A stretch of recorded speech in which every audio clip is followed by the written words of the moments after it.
जय जिनेंद्र बंधु, अभिनंदन है आप सभी का। आप ही के अपने कार्यक्रम जिसका नाम है समस्याएं आपकी समाधान हमारी में लगातार हमारे साथ गुरुजी जुड़े हुए हैं, जो आपकी विभिन्न प्रकार की समस्या का समाधान कर रहे हैं और कोशिश भी कर रहे हैं कि ग्रहों, नक्षत्रों और वास्तु में क्या कुछ सिमिलैरिटीज हैं, कैसे ये एक दूसरे के साथ मिलकर काम करती हैं और आपके जीवन में आपको उच्च स्तर पर लेके जाती हैं, और यही चीजें अगर बिगड़ जाएं तो कैसे आपका सर्वस्व खत्म कर देती हैं। चलिए इसी कामना के साथ कि आपके साथ कभी भी कुछ बुरा घटित ना हो, गुरुजी का अभिनंदन करना चाहेंगे कार्यक्रम में।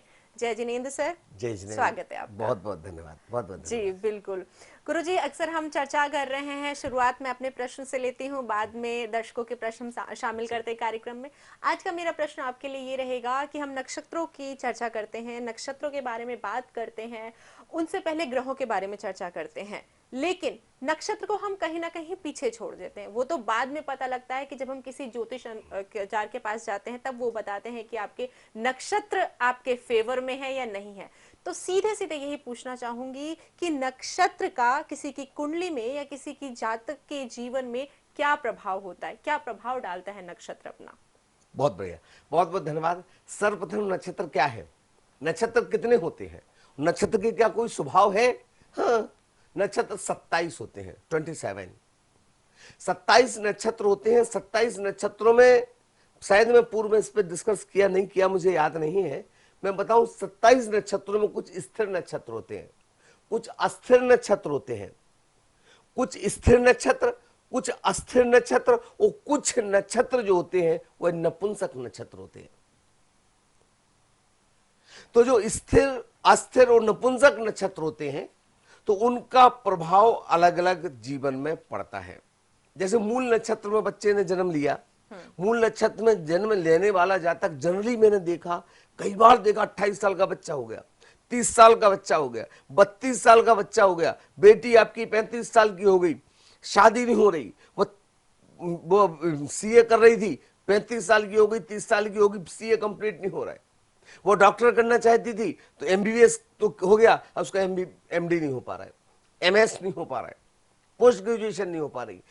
ये फिर जब उसकी कुंडली देखते हो तो कहते हैं अरे उसकी कुंडली में तो नक्षत्र दोष है।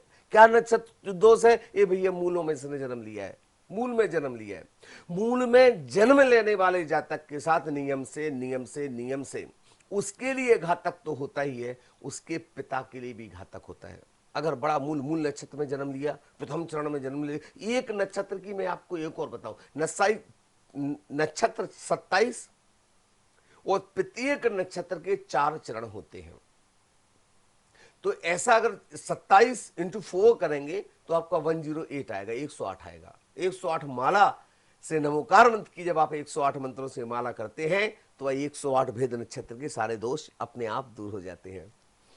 दूसरी बात मैं आपसे चर्चा करूं कि 27 नक्षत्र मूल में जन्म हुआ तो उसको अभी पता नहीं चला, लेकिन उसके पिता के लिए भी सहायक नहीं है।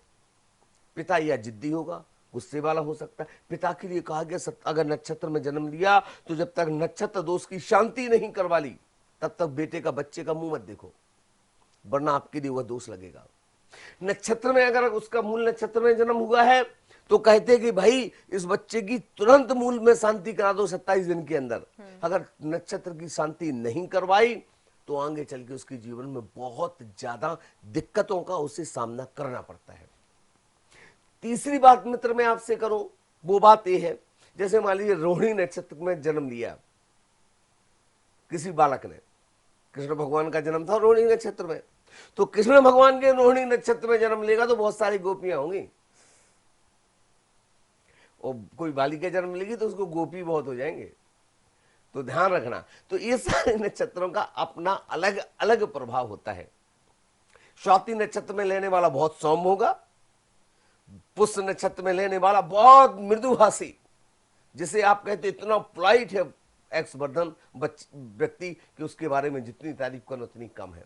तो ये नक्षत्रों के जन्म के अनुसार फर्क पड़ता है, किस नक्षत्र में किस जातक ने जन्म लिया वैसा उसकी नेचर हो जाता है, हाँ वैसा वो हो जाता है। हाँ, लेकिन इसमें बच्चे का क्या कसूर होता है कि अगर वो किसी गलत नक्षत्र में पैदा होता है तो उस नक्षत्र में जो उसके लिए हितकर नहीं है, उसके परिवार के लिए हितकर नहीं है, तो उस सिचुएशन में किस तरीके के पूजा पाठ कराए जाते हैं? बहुत बढ़िया। बच्चे का कोई कसूर नहीं है, कसूर माँ बाप का भी नहीं है। बच्चे को जन्म लेना था जिस नक्षत्र में, वो कर्म, मैंने कहा था पूर्व का किया हुआ पुरुषार्थ वर्तमान में भाग्य बनकर फलीभूत हो रहा है। तो ये चीज को ध्यान रखने की बात है यहाँ पर आपको, कि आपका उसका पूर्व के कर्म भी तो उसके साथ संयोग में आएंगे, उदय में आएंगे, इस भाव में, इस पर्याय में। तो इस पर्याय में जो कर्म उदय में आए वो उसके अनुसार, उसके अनुरूप उसका जन्म हुआ है। जब उसका उसके अनुरूप जन्म हुआ है तो इसके लिए ये है नक्षत्र दोष अगर कुंडली में, मैं तो सबसे एक ही बात कहता हूं, बच्चा जन्म ले सबसे पहले आप खुशखबरी सुनाते, दादाजी बधाई हो दादा बन गए, मामा जी बधाई हो मामा बन गए, चाचा जी बधाई हो चाचा बन गए, बुआ जी बधाई हो बुआ बन गई। लेकिन नहीं, सबसे पहला अगर फोन लगाओ तो किसी ज्योतिषी योग्य विद्वान को फोन लगाओ, किसी गृहस्थाचार्य को फोन लगाओ और लगाओ, पंडित जी साहब प्रणाम, आपके आशीर्वाद से बेटा हुआ है, आपके आशीर्वाद से बेटी हुई है, अब जरा देख लो सब ठीक ठाक है। वो गुरुजी तुरंत आपका नक्षत्र देखेंगे, आपकी कुंडली को तुरंत मिलाएंगे, हाँ बढ़िया, बेटे को गोद में खिलाओ, प्यार करो बच्चे को। नहीं नहीं, मूल में जन्म हुआ है, इस बच्चे को भी हाथ मत लगाना, इसकी पूजा करवानी है। तो ये उपाय नियम ये, हम क्या करते हैं, इतने भूल जाते हैं कि सब कुछ भूल जाते हैं। मैं आपसे पुनः हाथ जोड़ के निवेदन करता हूं, बच्चे का जन्म होते ही साथ सबसे पहले किसी विद्वान से सलाह लें कि बेटे का जन्म हुआ है, अब क्या करना है। ये बहुत आवश्यक, परम आवश्यक है। और इसी को हम साइड में रख देते हैं, लेकिन नहीं, जागरूकता फैल रही है। जिस तरीके से हम साइंस पे पूरा यकीन कर रहे हैं, एक छोटा सा भी आजकल हमें बुखार होता है, हम खुद से पैरासीटामोल भी नहीं ले रहे हैं, हम कंसल्ट कर रहे हैं डॉक्टर से, ताकि कहीं कोई बड़ी बीमारी तो नहीं है, कहीं कोविड का साइन तो नहीं है। लेकिन अगर आप इस चीज को फॉलो कर रहे हैं तो आपको ये भी फॉलो करना होगा, क्योंकि हमने अपने प्रोग्राम में शुरुआत से ही बताते आ रहे हैं कि ज्योतिष पूर्णतः साइंस ही है। हम अपने पूर्वजों की बात देखें, वो पूरे ज्योतिष के अनुसार कार्य करते थे। आज हम कहीं ना कहीं उससे पीछे होते जा रहे हैं, लेकिन नहीं, हमें उसको अपनाना होगा अपनी जिंदगी में। अगर आप भी इसके बारे में डिटेल में जानकारी चाहते हैं, या साथ ही आपके कोई प्रश्न है जिसे आप पूछना चाहते हैं, तो आप संपर्क कर सकते हैं। टेलीफोन नंबर आपकी टीवी स्क्रीन पर आपको लगातार दिखाए जा रहे हैं। गुरुजी आगे बढ़ते हैं, पहला प्रश्न लेते हैं। पहला प्रश्न है कनुप्रिया जैन जी का, देहरादून से। ये कहते हैं, गुरुजी प्रणाम, मैं लॉयर हूँ, पिछले कई सालों से मैं प्रैक्टिस कर रही थी, बट अब मेरी शादी हो गई है तो इन लॉज मना कर रहे हैं प्रैक्टिस करने के लिए। वो कह रहे हैं घर में किसी चीज़ की कमी नहीं है, तुम्हें प्रैक्टिस करने की कोई ज़रूरत नहीं है। मैंने आपको कुंडली भी भेजी थी कि क्या मेरी किस्मत में अब नौकरी का कोई योग नहीं है, क्या मुझे अपनी डिग्री अब सिर्फ अलमारी में बंद करके रखनी होगी, कृपया करके मार्गदर्शन दीजिए। कनुप्रिया जी, आपका बहुत बढ़िया बात आपने कही है। आपकी कुंडली में सामने देख रहा हूं, और आपने कहा कि कुंडली को चुपचाप बंद करके, डिग्री को, वकालत की डिग्री को बंद करके अलमारी में रख देना चाहिए, नहीं रखना चाहिए। उसको सामने रखिए, आपका ड्रीम है, आपका सपना है, ये आपका भविष्य है। आपका सिर्फ फोर्थ का मंगल जो बैठा है वो आपको डिस्टर्ब कर रहा है। आपके इन-लॉज जो है इस बात को मान नहीं रहे हैं, तो उनको लग रहा है कि मेरी बहू मेरी घर की शान है, मैं उसको बाहर कैसे भेजूं।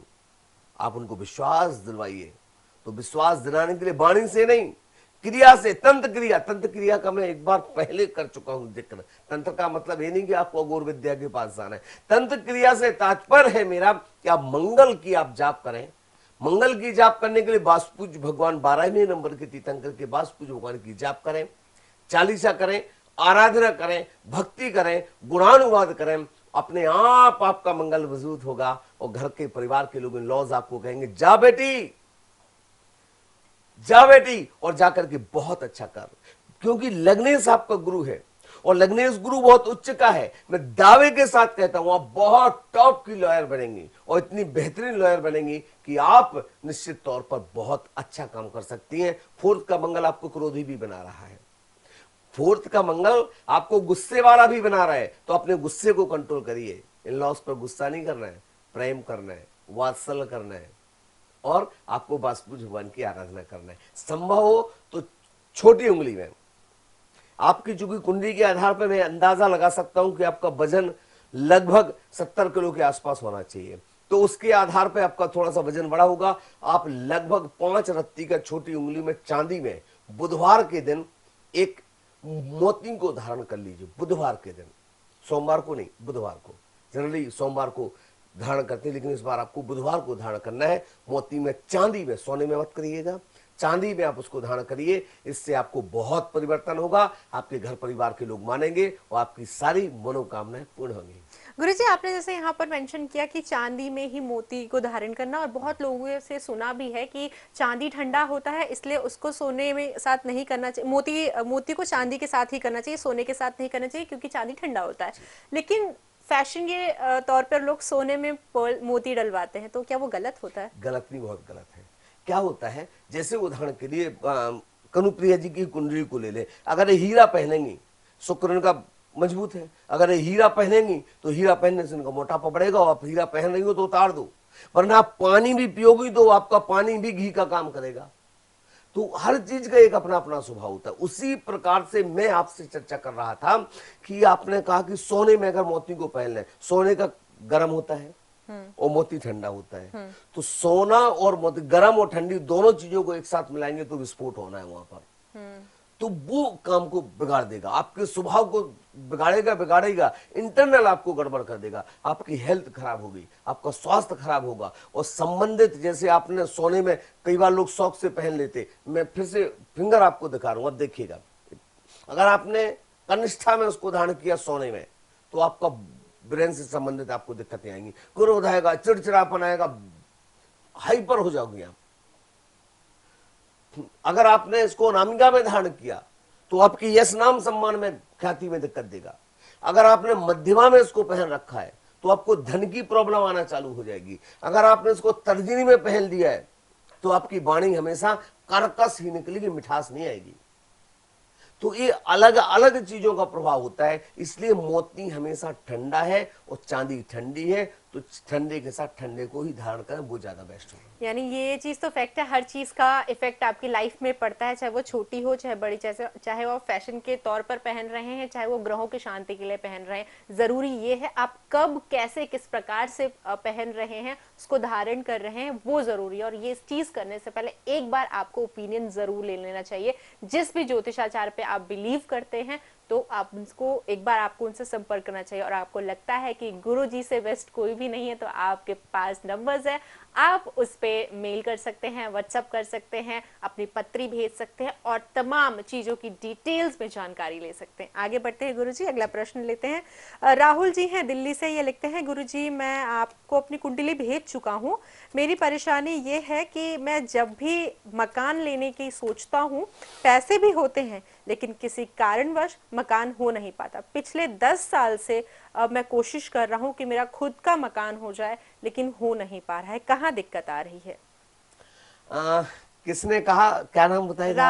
राहुल जी दिल्ली से हैं। राहुल जी, जी, आपकी कुंडली मेरे पास आ चुकी है। आपकी कुंडली के आधार पे आपने भेजी थी मुझे। मैं आपसे बताऊं, किसने कहा कि आपके पास मकान नहीं है? मकान है आपका, मंगल आपका बहुत अच्छा है, मंगल आपको भवन भूमि का सुख दिला रहा है। आपके पास पैतृक मकान में आप रह रहे हैं, किराए के मकान में आप नहीं है, पैतृक मकान में है आप। और पैतृक मकान इस बात को सूचक कर रहा है कि आप मकान तो खुद का हो गया।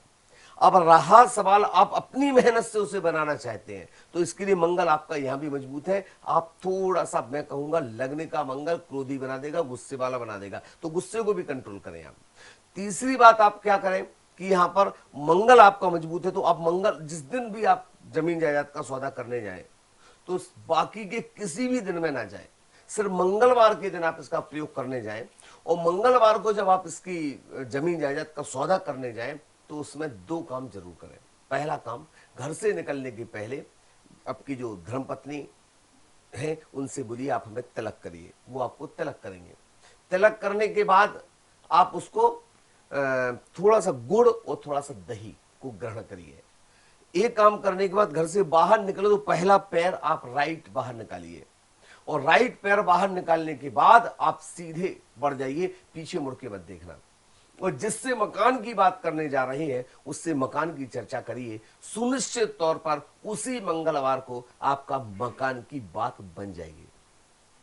इसके लिए कौन सा ग्रह कारक होता है बेसिकली? जैसे आपने बताया यहाँ पर कि मंगल जो है इनका अच्छा है तो मकान मिल सकता है, लेकिन कौन से ऐसे दिक्कत, जब अच्छा है तो दिक्कत क्यों आ रही है, क्या चीज ये गलत कर रहे हैं? हाँ, एक गलत क्या हो रहा है कि ये बाकी गड़बड़ क्या कर रहे हैं? देखो, मकान का सुख तो इनकी कुंडली में स्पष्ट दिख रहा है, लग्नादि मंगल हो रहा है, मंगल सुख है, मंगल भवन भूमि का सुख दिखाई दे रहा है, भवन भूमि का सुख है, लेकिन वो पैतृक संपत्ति होगी। लेकिन यहाँ पर गड़बड़ क्या कर रहे हैं? गड़बड़ ये कर रहे हैं, वो ये कर रहे हैं कि इनका लग्न का मंगल है, जिद्दी है, ऐसा होना, ऐसा होना, ये होना, वो होना। एक तो यहाँ पर गड़बड़ कर रहे हैं। थोड़ा सा आपको अपने आप उसके लिए संतुलन बनाना होगा, थोड़ा सा समझौता करना होगा। पहली बात गड़बड़ कर रहे हैं। दूसरा गड़बड़ क्या कर रहे हैं आप कि भवन भूमि का जिसको दिक्कत आ रही, अड़चन आ रही, तो बाकी के दिन मत जाओ, सब मंगलवार के दिन जाओ, घर से दही गुड़ खा के जाओ, राइट पैर बाहर निकाल के जाओ, पीछे मुड़ के मत देखो। ऐसा करने से निश्चित तौर पर भवन भूमि का सुख प्राप्त होगा ही। जी बिल्कुल गुरुजी, आपने इनकी समस्या का समाधान तो किया। अब हमारे साथ बहुत सारे व्यूअर्स बैठ के देख रहे हैं, तो उनको क्या टिप देना चाहेंगे आप? उनके लिए क्या टिप देना चाहेंगे? मित्रों, मैं आपसे यही टिप्स देना चाहूंगा कि जीवन में एक सूत्र को अपनाइए। वो सूत्र ये है कि आपको जब भी दिक्कत आए, जब भी आपको परेशानी आए, जब आपको लगे कि कोई आपका साथ नहीं दे रहा है, सारे लोगों ने आपका साथ छोड़ दिया है, तो जिनेन प्रभु पर आस्था रखना और एक नमोकार मंत्र की माला पूरे विशुद्ध मन से घी का दिया जला करके करना, आपकी हर मनोकामना पूर्ण होगी। ऐसी मेरी अनेकानेक शुभकामनाएं आपके साथ। जी बिल्कुल, तो जो भी दिक्कत है टिप्स के माध्यम से वो तो आपकी रोजमर्रा की जिंदगी में जो दिक्कत आ रही है उससे सॉल्व हो जाएंगी। प्लस आपको लग रहा है कि जो बड़ी बड़ी दिक्कत आ रही हैं जिसका समाधान आपको नहीं मिल पा रहा है, कोविड टाइम में क्या से क्या होगी, दुनिया पूरी पलट के रह गई है, लेकिन उस समय भी अगर प्रभु आपको 2 वक्त की रोटी दे रहे हैं तो निश्चित तौर पर वो आपके भाग्य की वजह से दे रहे हैं, आपके ग्रहों की वजह से दे रहे हैं जो अभी भी आपका साथ दे रहे हैं। तो आने वाले समय में अगर आपके साथ भी ऐसी कोई दिक्कत ना आए और आपके ग्रह सदैव आपके साथ रहे, आपके जीवन में कोई भी प्रॉब्लम्स ना आए, तो आप हमसे संपर्क कर सकते हैं, अपनी कुंडली का अवलोकन करा सकते हैं। साथ ही साथ आप गुरु जी से पर्सनली परामर्श भी ले सकते हैं, अपॉइंटमेंट ले सकते हैं। टेलीफोन नंबर आपकी टीवी स्क्रीन पर लगातार आपको दिखाए जा रहे हैं। इसी कामना के साथ कि आपके जीवन में कभी कोई परेशानी ना आए, आप हमेशा मुस्कुराते रहें। दीजिए इजाजत गुरु जी, बहुत बहुत धन्यवाद आपका। जय जिनेंद्र। जय जिनेंद्र।